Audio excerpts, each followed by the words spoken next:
据说周星驰这2巴掌观赏性很强，艺术成分有9层楼那么高。人家对你一点痴心嘛！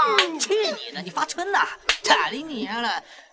二当家的，叫你杀春30娘，你搞定了没有？春30娘是个妖怪呀，蜘蛛精啊！嘿呦，老弟呀，像我这么有理性的人，我怎么可能会接受这么无稽的事情呢？杀了他！而这个任务自然落在了达叔身上，他负责在前面吸引火力，一旦春30娘房间有风吹草动，大部队就会立马提刀杀入。结果达叔拖拖拉拉、磨磨唧唧，一不小心还把自己给撞晕了。至尊宝见状，当即上前就是一刀，剑入肉半截，达叔依旧一动不动，这才相信他是真的晕了，于是索性自己孤身直接冲进房间。可不料他前脚刚走，达叔立马一瘸一拐地走下楼梯。美曰其名，这一招叫忍辱偷生，将兄弟间的尔虞我诈以及贪生怕死演绎得淋漓尽致。但毕竟自己身中一刀，导致伤口处开始不停往外飙血。眼看大家手忙脚乱地关心自己，不要怕，我只要点我的屈指，经过2个穴道，血马上就停止。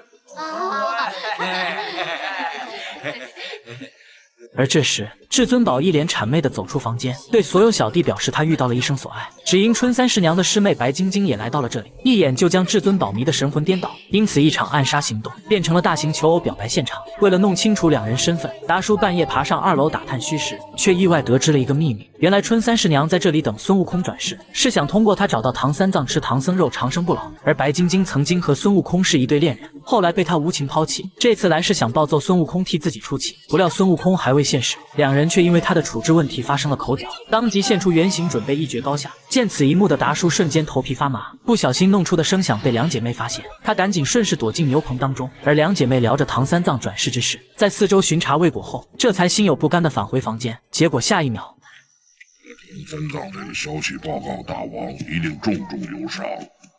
啊！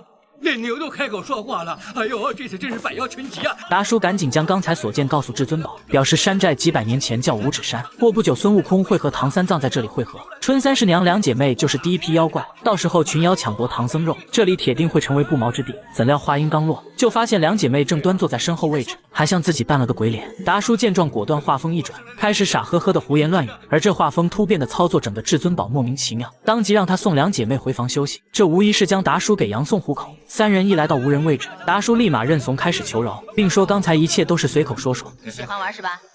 是啊，就玩吧。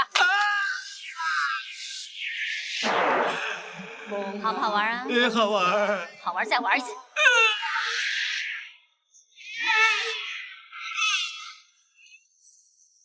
随后2妖依次显出本体，让达叔近距离体验了一把深度刺激。眼看再加点料，达叔就会被吓得神志不清。春30娘赶紧施展移魂大法，把达叔变成了自己的傀儡卧底。与此同时，至尊宝为了获得白晶晶芳心，将一脸络腮胡剃得干干净净，还换上一身书生麻衣彰显气质，只是小腿上的狗皮膏药以及略显突兀的时髦高跟细鞋，当场让白晶晶绷不住笑出声来。长夜漫漫，无心睡眠，我以为只有我睡不着觉，原来晶晶姑娘你也睡不着啊？好看吗？是你这臭猴子！至尊宝这副容貌和500年前的孙悟空一模一样，白晶晶误以为他就是那个负心之人，于是立马放出3昧真火烧他。可至尊宝哪顶得住这种法术，立马被烧得大汗淋漓，鬼哭狼嚎。见到他这副狼狈不堪的弱鸡样，白晶晶这才知道至尊宝并不是自己要找的花心猴子。接着自然就是一顿嘴炮输出，他让至尊宝重新留回胡子，省得日后让自己看见烦心。像大多数告白失败的人一样，至尊宝回屋对着镜子不停反思，最后将原因推在了发型和颜值上面。但殊不知他粗不粗犷并不重要，白晶晶爱的人是500年前的齐天大圣。当年孙悟空向白晶晶海誓山盟，说回到花果山准备一番就去娶她，结果这个老六是吃完了脚底抹油。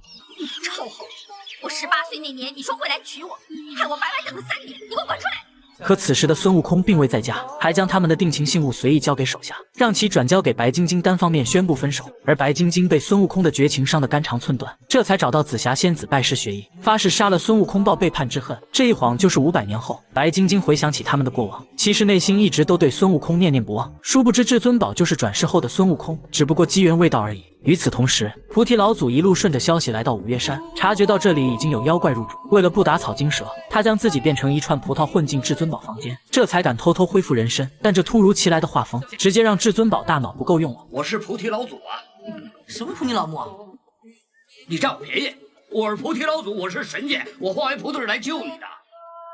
你偷了我的葡萄？还泼老木。见至尊宝不信，菩提老祖赶紧掏出照妖镜，表示白晶晶两姐妹是妖怪所变。怎料现在的至尊宝已陷入爱河，听到眼前光头这么直白的诋毁心中女神，立马就是一顿无差别暴力输出，一套丝滑小连招下来，直打得菩提老祖倒地护头，开启防御模式。但饶是如此，他还是撂下一句狠话：你别以为我打不过你，我只是不想伤及无辜。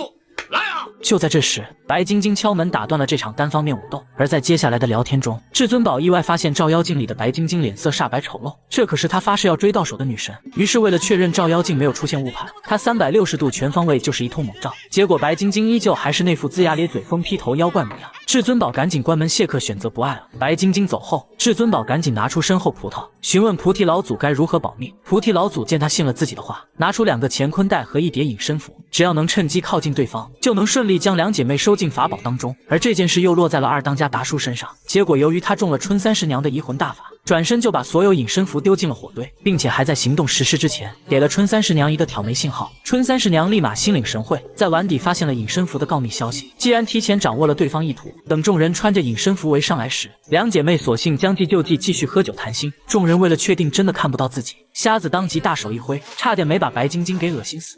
你怎么了？我有点醉，我想睡一下。不用怕，看不到我。有瞎子在前面打了头阵，至尊宝这个老六立马嚣张起来。他先是对着白晶晶双眼比来比去，确定真的看不到自己后，又开始对着春三十娘比比划划。两姐妹险些忍不住就要笑出声来。春三十娘干脆施法点燃了至尊宝隐身库，眼见老大要脱掉符纸内裤，达叔赶紧亮出阻止的经典造型，表示他有办法将火熄灭。至尊宝立马心领神会，躺在地上迎接达叔的阻隔空气灭火。而在数位小弟的无差别踩踏下，火势很快便得到了控制。不料这时两姐妹立即火上浇酒，再次让火焰燃烧起来。至尊宝只得示意达叔再来一次，并且还咬住一根树枝抵消伤害。于是灭火小队再次飞身而来，就这样火灭了被两姐妹点燃。来来回回折腾了数次，着火处早已被烧得糊得惨不忍睹。达叔见状拿来一把大刀，割了吧，都烧焦了。脆了点，总比没有好。明刀明枪跟他们拼了！两只妖怪出来受死吧！哎，我的乾坤袋到哪里去了？乾坤袋在这里，主人，他们想害你。不过至尊宝却露出一抹邪笑，两姐妹还没反应过来怎么回事，就被乾坤袋套头收了进去。而此时菩提老祖也现出了真身，原来至尊宝早就看出达叔有问题，同样和两姐妹玩了一手计中计。